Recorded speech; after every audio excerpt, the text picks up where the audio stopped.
Elles n'auront pas fêté leurs 30 ans. Mais c'est la joie de vivre qui animait Émilie et sa sœur jumelle Charlotte, qui fait tenir depuis 5 ans leur maman. Au début, on a du mal à vivre, à avancer, que peu à peu, on a des moments où effectivement on avance aussi un peu, et puis aussi pour elle. Donc on se maintient. Leurs études en architecture et en physique les éloignent en France et à l'étranger.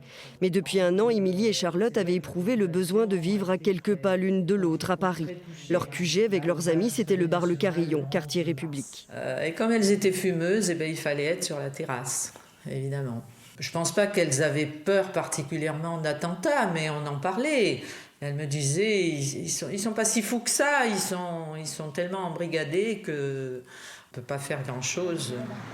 Après les hommages, Yolande Moe a conservé des liens avec quelques amis de ses 2 filles qui l'aident.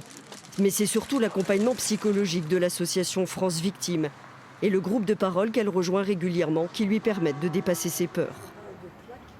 J'attends quelqu'un qui doit par exemple venir et puis j'ai pas de nouvelles. C'est horrible quoi, j'imagine le pire. Ça c'est vrai, j'ai gardé une fragilité que je n'avais pas autrefois. Oui, il y a des sentiments en lien parfois aussi avec des regrets et puis beaucoup de sentiments d'incompréhension sur le pourquoi. Pourquoi ça s'est passé, pourquoi elle, pourquoi il a fait ça, pourquoi... À ce moment-là. Ouais. 2 magnolias fleuriront au printemps, un hommage de la ville d'Aix à Émilie et Charlotte qui ont grandi dans cette école.